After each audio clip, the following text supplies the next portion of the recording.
What a crazy, crazy finish in overtime. The Sacramento Kings hang on and get the win tonight in overtime. Final score from Sacramento, 121 to 111. Listen, this game should have never gone to overtime, but it is what it is. It went to overtime. I know the Kings are gonna get a lot of crap for going into overtime against a so-called depleted Memphis Grizzlies team, but let's face it, Coach Jenkins has this Memphis Grizzlies team playing hard, despite their record, despite their injuries, despite only being down to 8 active players. I give credit where it's due. The Memphis Grizzlies went at it with the Kings tonight, knowing that they're shorthanded, knowing that they're out without Ja Morant. They went at it with the Kings, and boy, I was holding my breath there for a second because the Kings. There's a good chance where the Kings could have lost this game tonight, but they didn't. Malik Monk came through big time in overtime, and Keon Ellis was big time defensively, having a career night on the defensive end. Let's talk about it, but let's start off with the numbers with the starting five. Sabonis in 40 minutes, he had 25 points, 18 rebounds, 5 assists for Domas, 2 blocks. Domas got his 50th consecutive double-double tonight. He's just a monster, man. He's definitely in reach of Kevin Love's consecutive double-double record in the season, and I think that there's a good chance he's going to break that pretty soon in the next few games. Harrison Barnes, 24 minutes tonight, 11 points, 5 boards, 0 assists for Harrison Barnes tonight. Keegan Murray played 42 minutes tonight. He had 15 points. He had 10 rebounds for Keegan Murray, 3 assists, 3 steals, and 1 block for Keegan Murray. Really good numbers overall. Solid offensively, and he got it done, man. De'Aaron Fox is 43 minutes tonight. He had 23 points. He had 7 rebounds. He had 10 assists for De'Aaron Fox, 3 steals also as well, and he also had a block as well. Really good, solid night for De'Aaron Fox, man. And Kevin Huerter only played 2 minutes tonight because he got hurt in the first quarter. Did not look good. It didn't look good. I feel for the guy because he's been in the funk, and now he only gets hurt tonight. It looked like it was a dislocated wrist at first, but they're saying that it's a dislocated shoulder. He was definitely grabbing his wrist or his elbow/wrist. It did not look good for Kevin Huerter, and I think that there's a good chance he's gonna miss some. He's gonna miss some time with that. So we'll see what happens. Speedy recovery to Kevin Huerter, but it did not look good tonight, man. Let's take a look at the bench. Alex Len, 13 minutes tonight. He has 6 points, 2 blocks, 3 boards, 1 assist. Davion Mitchell in 10 minutes tonight. He had 0 points. He had 1 foul, and he's 0-2 overall from the field.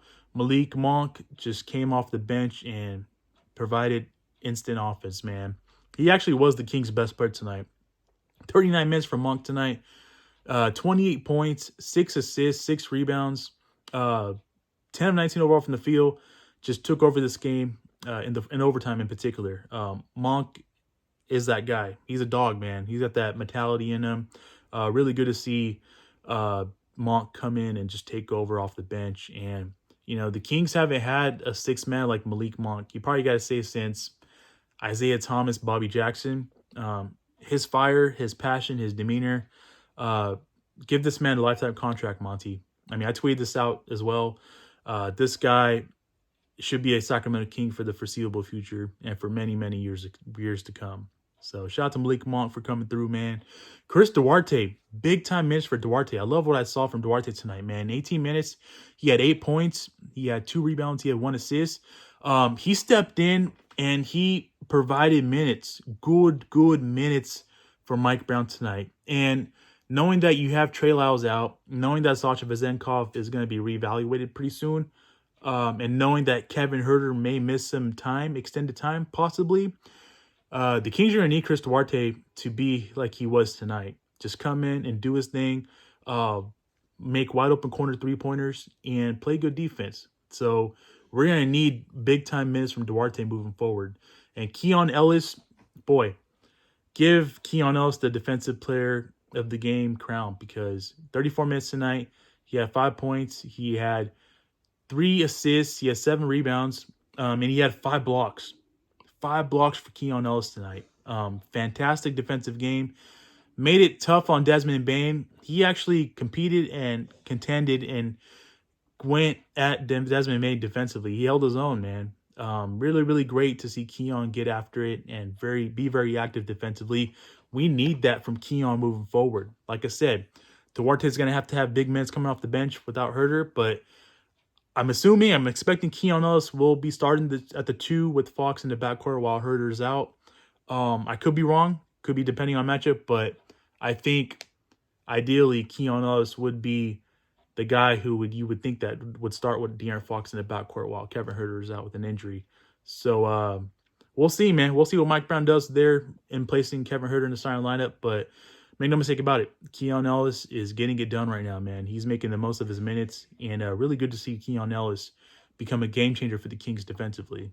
Slauson, Edwards, McGee, Mason Jones, and Kobe Jones all did not play tonight. Overall, for the game, we shot 44%. 11 of 35 from beyond the arc. That's 31% there. And 26 out of 32. That's 81% from the free throw line. So with tonight's win, we are 39 and 28. Solo lead at number 6 with, and should I say the race for the 6. We're in 6. We're definitely have a solo lead now over the Mavs and the Suns for that 6th spot. And you got winnable games coming up on this road trip. You know, you got the Toronto Raptors. You know, you have the Orlando Magic. You have the Wizards. These games, so glad you took care of business at home tonight against an injury-riddled Memphis Grizzlies team. But let's take this shit on the road now. You got to play. I don't want to say play better because we did get it done in overtime tonight, but I feel like this game should have been wrapped in overtime. And give credit where it's due. Memphis Grizzlies hung in there. You know, De'Aaron Fox hit a game-tying clutch free throw to force this thing to overtime.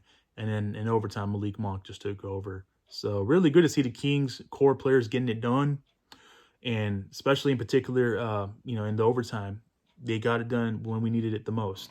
But we shouldn't be in this position moving forward against, sub-500 teams. And it starts Wednesday in Canada against the Toronto Raptors. You come out, you take care of business. Don't put yourself in a position where the team's hanging around and all of a sudden you're going into overtime. Make no mistake about it. The Kings, in that aspect, the Kings should be able to take care of business in the 4th quarter against the Toronto Raptors and against these Washington Wizards, and moving forward against all the sub-500 teams that they're playing. So they should be able to beat them. But I'm not saying never take a team for granted. At the end of the day, you got to give credit where it's due. The Memphis Grizzlies came out. They had their players playing really good tonight. And despite being shorthanded and having 8 active players, I give my hat off to Coach Jenkins and his staff for getting these guys ready for tonight's game and playing and having this team go into overtime with the Kings. So, and the Kings just were the better team in overtime tonight. They didn't have an answer from Monk in overtime. Monk took over, and it was great to see Keon Ellis big-time defensive stops on Desmond Bane tonight. So with that being said, guys, I want to hear from you guys. Let me know your guys' thoughts on tonight's game in the comment section below. Appreciate all the love and support you guys are giving me in the comment section. I really do appreciate that, man. I'm looking forward to Wednesday's game. It's going to be a very important game. Obviously, with the standings the way they are, don't take any team lightly. Come out swinging, take care of business early on, and give yourself some separation in the 4th quarter in particular to have some breathing room and to, put this one to bed early on against the Toronto Raptors team that's been not very good at basketball this season. So with that being said, guys, glad we got the win tonight. Glad the beam is lit. I appreciate you guys tuning in. Have yourself a great rest of your Monday night. Take care. God bless. Keep pushing forward. I will catch you guys in the next video. Peace.